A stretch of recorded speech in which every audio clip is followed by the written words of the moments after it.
வணக்கம் நண்பர்களே, இந்த வீடியோவில் பார்த்துட்டு இருக்கிறதாங்க ஆவாரம் பூ.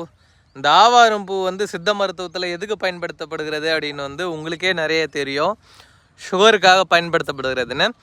சுகருக்காக மட்டும் இல்லைங்க, ஆண்மை குறைவுக்காகவும் இதை வந்து பயன்படுத்தப்படுகிறது.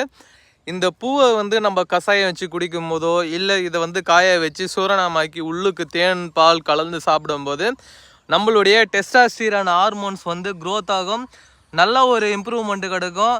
அது மட்டும் இல்லை, நல்ல ஒரு ரிசல்ட்டு கிடைக்கக்கூடிய ஒரு அற்புதமான அருபொருளுங்க. இதை சாப்பிட்றதுனால நம்மளுடைய ஆண்மை குறைவு சம்மந்தப்பட்ட பிரச்சனைகளை சரி செஞ்சுக்கலாம். நீரிழிவு நோய் இன்சுலின் கரெக்டாக மெயின்டைன் ஆகிறதுக்கு இந்த ஆவாரம் பூ வந்து சித்த மருத்துவத்தில் ரொம்ப ரொம்ப ரொம்ப பயனுள்ளதாக இருக்கும். இதை வந்து நம்ம கஷாயம் வச்சு சாப்பிட்லாம். இதை பறித்து பூக்களை பறித்து எடுத்து காய வச்சு சூரணமாக்கி தேன் பால் கலந்து சாப்பிட்லாம் வெறும் வயிற்றுல காலையில்.